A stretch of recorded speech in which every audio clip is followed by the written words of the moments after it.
시청자 여러분 안녕하십니까? BTV 주간 종합 뉴스 시작합니다. 인공지능과 사물 인터넷 등 혁신 기술이 성장하면서 반도체 산업도 커지고 있습니다. 인천은 바이오와 함께 반도체 산업 육성에 주력하고 있는데요. 특히 전문 인력을 양성하기 위해 연세대 송도 캠퍼스와 인하대에 반도체 전공과 교육 과정을 신설하고 교육 인프라도 구축합니다. 이정윤 기자의 보도입니다. 송도 국제도시를 중심으로 글로벌 바이오 메카로 성장한 인천. 인천시는 반도체 산업 육성에도 주력하고 있습니다. 반도체 산업은 인천 전체 수출의 29.7%를 차지하고 있는 상황. 중요한 건 인재 육성입니다. 앞으로 인공지능과 사물 인터넷, 자율주행차 등 신기술이 발전하면서 반도체 분야 필요 인력이 크게 증가할 것으로 예상되기 때문입니다. 인천시는 올해부터 본격적으로 반도체 특성화 대학 사업을 추진합니다. 연세대 국제 캠퍼스, 인하대와 함께 전문 인력을 체계적으로 양성한다는 계획인데 2028년까지 325억 원을 투입합니다. 연세대 국제 캠퍼스에는 소자 공정 개발, 회로 시스템을 특화해 지능형 반도체 전공을 신설하는데 올해부터 신입생 35명을 선발합니다. 또 인하대학교는 칩넷 반도체를 중심으로 반도체 융합 전공 교육과정을 운영하는데 인하대 10개 학과와 강원대 6개 학과가 참여합니다. 반도체 인재 육성을 위해 교육 인프라도 확충합니다. 반도체 공정 실습을 위한 신규 장비를 설치하고 인공지능 컴퓨팅 플랫폼을 구축한다는 계획입니다. 또 기업과 연계한 전문 교육과정을 운영하고 산학 공동 연구 프로젝트도 추진합니다. BTV 뉴스 이정우입니다. 인천시가 추진하고 있는 내항 18부두 재개발이 오랜 기다림 끝에 본궤도에 오르고 있습니다. 최근 행정안전부의 지방재정 중앙투자심사를 통과하면서 사업이 속도를 내고 있는데요. 인천항만공사는 올해 말 착공을 목표로 관련 절차를 진행 중입니다. 이재호 기자의 보도입니다. 50년 전인 1974년에 준공한 인천 내항. 이후 우리나라 국제무역의 중심지 역할을 하며 인천항의 뿌리로 여겨져 왔습니다. 하지만 내항은 2000년대 들어 경쟁력을 잃어가기 시작했습니다. 남항과 북항 등이 개항하면서 역할이 크게 축소됐기 때문입니다. 이에 인천시는 지난 2007년부터 내항 재개발을 추진했습니다. 기능이 축소된 18부두 42만여 제곱미터를 수도권을 대표하는 해양 복합 문화공간으로 개발한다는 계획입니다. 내항 재개발은 지난해 말부터 본격화되기 시작했습니다. 인천시와 해양수산부는 내항 18부두 재개발을 공공개발로 진행하기로 합의하고 지난해 12월 실시 협약을 체결했습니다. 해양수산부와 사업 시행자가 함께 손을 잡고 최선을 다해 지역과 소통한다면 항만 재개발의 세계적인 성공 사례로 만들어낼 수 있을 것입니다. 내항 재개발은 지난 2일 행정안전부 중앙투자심사도 통과했습니다. 행안부 지방재정 중앙투자심사는 광역지방자치단체가 총사업비 300억 원 이상의 신규 사업을 추진하려면 반드시 통과해야 하는 핵심 과정입니다. 중앙투자심사를 통과했다는 의미는 행정적인 의미를 갖는데요. 저희 인천광역시와 또 인천항만공사 등 공공기관이 재정을 투입해서 이 사업을 앞으로 추진할 수 있다는 사항을 국가에서 인정한 그런 의미가 있다고 보겠습니다. 인천항만공사는 올해 말 착공을 목표로 실시 설계 등의 관련 절차를 빠르게 진행하겠다고 밝혔습니다. BTV 뉴스 이재호입니다.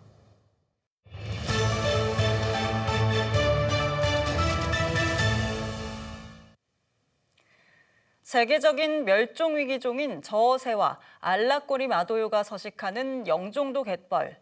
해양수산부는 영종 갯벌의 생태적 가치를 감안해 습지 보호 지역으로 지정하는 방안을 검토하고 있습니다. 이를 두고 지역사회에선 찬반 여론이 엇갈리고 있는데요. 먼저 습지 보호 지역 지정에 찬성하는 주민들의 의견을 김지영 기자가 보도합니다. 인천 영종도의 한 갯벌. 새 한 마리가 넓은 갯벌 위를 바쁘게 오갑니다. 긴 부리로 갯벌 속 먹잇감을 뒤지는 이 새는 세계적인 멸종 위기종 알락꼬리 마도요입니다. 지난해 인천녹색연합 등이 조사한 영종 갯벌 조류 모니터링 결과에 따르면 알락꼬리 마도요를 포함한 멸종 위기 조류만 7종이 확인됐습니다. 관찰된 물새 종류는 60여 종, 개체 수는 2만 3천여 마리에 달합니다. 국제적 생태 보전 기준인 람사르 협약 요건도 충족하는 수치입니다. 알락꼬리마도라든가 저어새, 노랑부리 저어새, 노랑부리 백로 등과 같은 멸종위기종들이 다수 발견되고 확인이 되는 곳이고요. 특히나 알락꼬리마도 같은 경우는 저희가 조사한 바에 따르면 작년 최대 많은 개체군을 확인한 게 약 6,600여 마리 이상이었어요. 근데 그거는 전 세계적으로 확인되는 개체수의 한 20% 정도나 차지할 만큼 많은 개체수라고 할 수 있습니다. 해양수산부는 이러한 생태적 가치를 바탕으로 영종갯벌을 습지보호구역으로 지정하는 방안을 인천시에 제안한 상태입니다.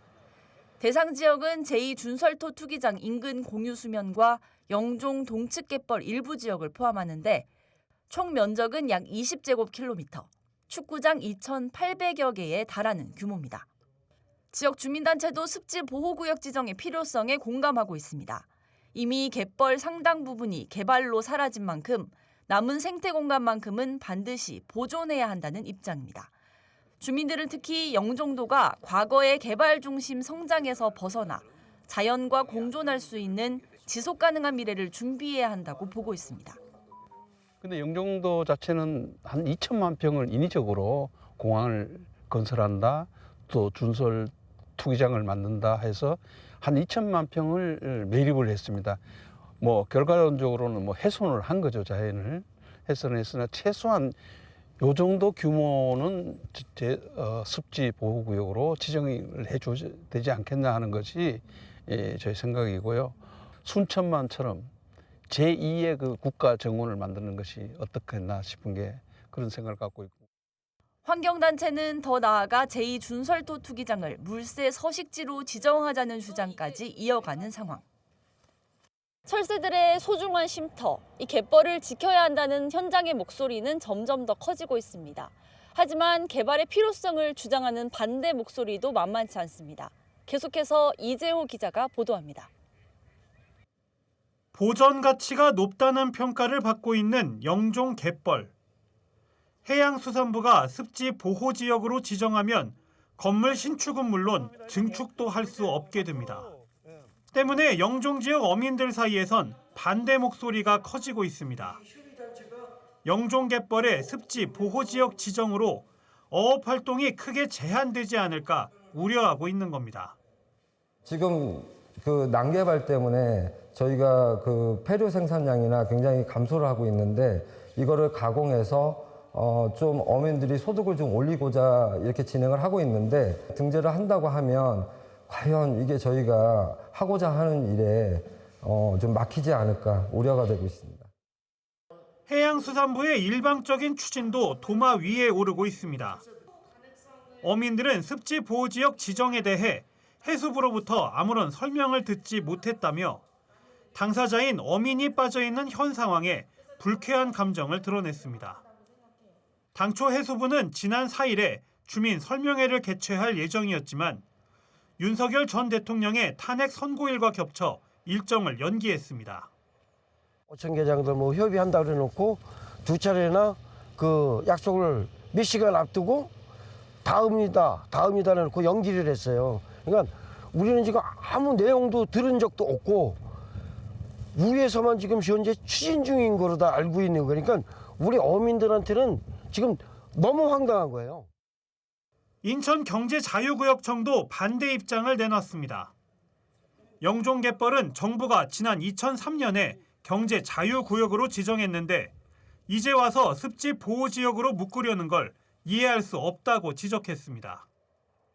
현재 경제청 측은 영종도 동측 갯벌에 교육연구시설과 관광체육시설 등을 조성하는 영종 2지구 개발을 추진 중입니다. 경제자유구역으로 지정되어 있는데 거기를 습지 보호지역으로 지정하게 되면은 경제자유구역 지정의 그 취지를 전혀 살릴 수 없는 그런 상황이 되겠죠. 그래서 그 부분에 대해서는 저희가 습지 보호구역에서 좀 제외시켜달라 이렇게 좀 얘기를 하고 있습니다. 각자의 입장이 극명하게 갈리고 있는 영종갯벌 습지 보호지역 지정. 보전 가치가 높다는 것 못지않게 반대 명분도 명확한 상태라 갑론을박이 길어질 것으로 보입니다. BTV 뉴스 이재호입니다.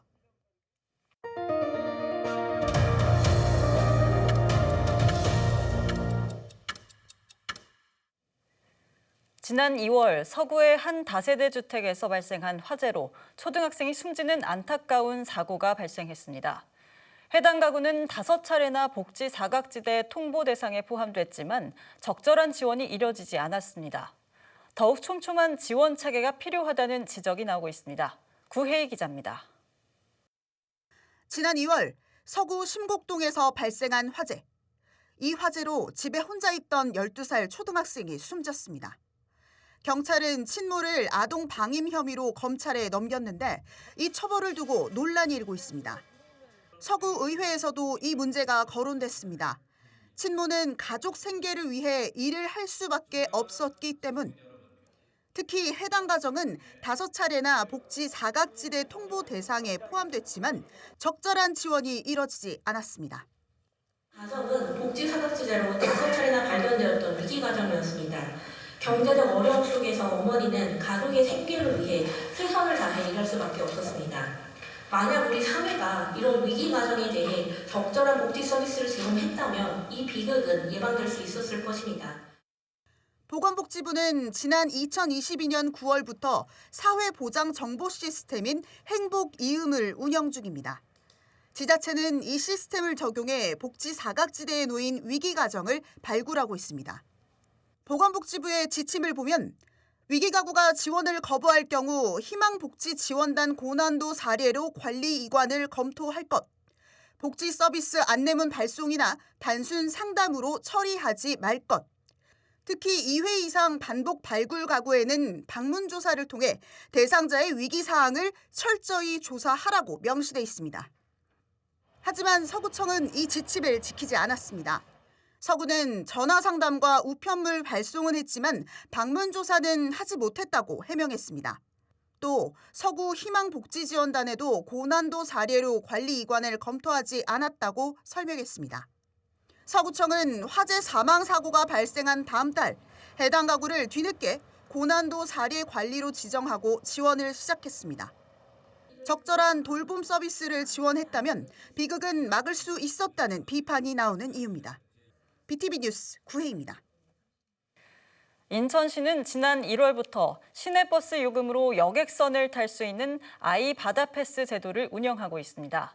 왕복 3,000원만 내면 섬에 다녀올 수 있는 획기적인 정책인데요. 봄이 되자 여객선을 타고 옹진군 섬을 방문하는 관광객들이 급증하고 있는 것으로 나타났습니다. 이재호 기자의 보도입니다.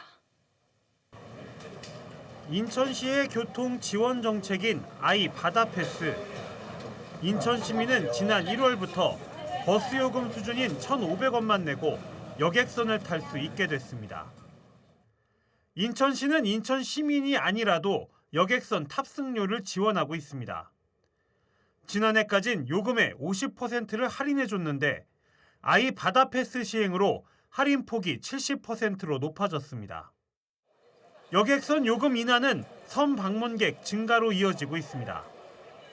시민들은 왕복 3,000원만 내고 인천 지역 섬에 다녀올 수 있다 보니 다른 곳으로 여행을 떠나기보단 섬을 찾게 된다고 입을 모았습니다.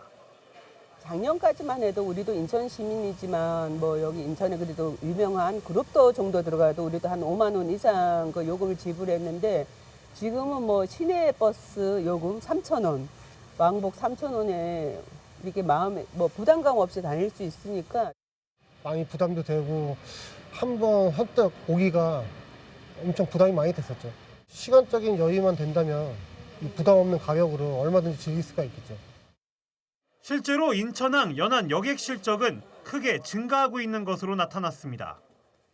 인천항만공사가 집계한 지난달 연안 여객터미널 이용자 수는 62,800여 명. 이는 지난해 3월에 비해 30% 증가한 수치고 최근 10년간 최고 실적입니다.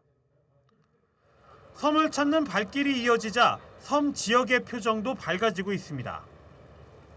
특히 매년 관광객이 감소하고 있는 옹진군은 여객선 요금 인하가 관광 활성화로 이어질 것으로 크게 기대하고 있습니다. 주말이 아닌 평일에도 이렇게 관광객분들이 들어가다 보니까 기대를 많이 하고 있습니다. 그리고 소상공인분들에 대한 이용에 대한 횟수가 늘어나니까 그 주민분들에 대한 기대치가 이 아이패스로 인해서 굉장히 기대가 크고 효과를 지금 보고 있는 실정입니다. 예.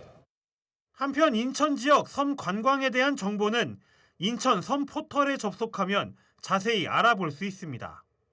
BTV 뉴스 이지호입니다. 청각장애인과 언어장애인에게 수어는 의사소통을 위한 중요한 수단입니다. 이 때문에 병원이나 행정복지센터 등을 이용하려면 수어 통역이 필요한데요. 하지만 인천에는 군구별 수어 통역센터가 없습니다. 청각장애인들은 명백한 차별이라며 기본권을 보장해달라고 촉구하고 있습니다.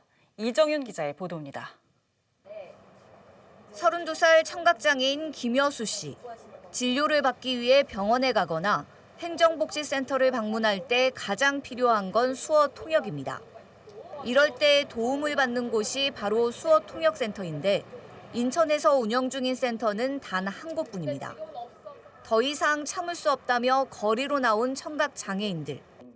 수어 통역은 생존을 위한 최소한의 권리라며 군구별 센터 설치를 요구하고 있습니다. 병원을 가도 구청을 가도 경찰서를 가도 수어 통역사가 없어서 의사소통이 너무 어렵습니다.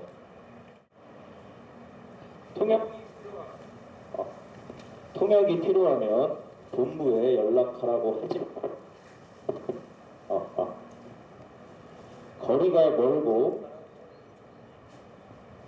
인력도 부족해서 긴급한 상황에서는 아예 포기해야 할 때도 있습니다. 현재 인천에 거주하는 청각 언어장애인은 약 3만 명. 하지만 17개 광역자치단체 중 인천만 군구별 수어통역센터가 없습니다. 이 때문에 사는 곳에서 수어통역 서비스를 받지 못하고 프로그램 지원도 요청하기 힘든 상황입니다. 이제 우리는 여전히 농인의 언어권이 제대로 보장되지 않는 현실 앞에 서 있습니다. 이는 헌법이 보장하는 평등권, 알 권리, 생명권을 침해하는 명백한 차별입니다. 의사소통을 위해 반드시 필요한 수어통역. 청각장애인들은 기본권을 외면하지 말아달라고 호소하며 인천시의 군구별 수어통역센터 설치와 예산 반영을 촉구했습니다. BTV 뉴스 이정입니다. 인천 지역 장애인 단체들이 장애인에 대한 차별을 철폐하라며 한 목소리를 냈습니다. 장애인 차별철폐 인천 공동투쟁단을 출범하고 28개 요구안을 발표했습니다. 구혜희 기자입니다. 장애인들 서로에게 기대어 의지한 장애인들이 한자리에 모였습니다. 휠체어를 이끌고 나선 이유는 장애인 차별 철폐를 주장하기 위해서입니다. 오는 20일 장애인의 날을 맞아 4.20 장애인 차별 철폐 공동투쟁단이 출범했습니다. 인천 지역 32개 단체가 함께했습니다. 이들은 장애인 이동권과 교육권, 노동권, 장애 유형, 지역 사회 통합 등 5개 주제에 대한 요구안을 발표했습니다. 특히 이동권에 대한 보장이 꼭 필요하다고 강조했습니다. 장애인들의 필수 이동 수단인 콜택시 평균 대기 시간을 보면 인천은 23.6분으로 평균 대기 시간을 간신히 밑돌았습니다. 이동을 해야 지역에서 힘으로 살 수 있는 권리가 보장되고 교육받을 수 있는 권리가 보장되고 노동할 수 있는 이런 권리가 보장되는데 노동권에 대해서도 차별을 철폐하라고 목소리를 높였습니다. 장애인 노동자 전담 인력이 대폭 확대돼야 한다고 강조했습니다. 인천시는 권리 중심 일자리를 60시간으로 늘리고 노동자 5명당 1명의 전담 인력을 채용해서 관리를 해야 할 것입니다. 장애인 자녀를 둔 부모들도 한 목소리를 냈습니다. 특히 중증 장애인을 전담으로 돌보는 시설이 확충돼야 한다고 주장했습니다. 이런 분들이 갑자기 세상을 떠났을 때 우리 아이들은 누가 지켜야 합니까? 단기보호센터 시설이 필요 없다고 하지만 우리 아이들 중증 장애인들은 시설이라도 있어야지 부모들이 함께 죽어야 된다는 생각을 하지 않을 것 같습니다. 4.20 장애인 차별철폐 인천 공동투쟁단은 5개 주제 28개 요구안을 인천시에 전달하고 각 정책 이행을 위한 예산 보장도 강력히 요구해 나가겠다고 밝혔습니다. BTV 뉴스 구혜입니다. 이번 주 준비한 소식은 여기까지입니다. 이상으로 BTV 주간 종합 뉴스를 마칩니다. 시청해주신 여러분 고맙습니다.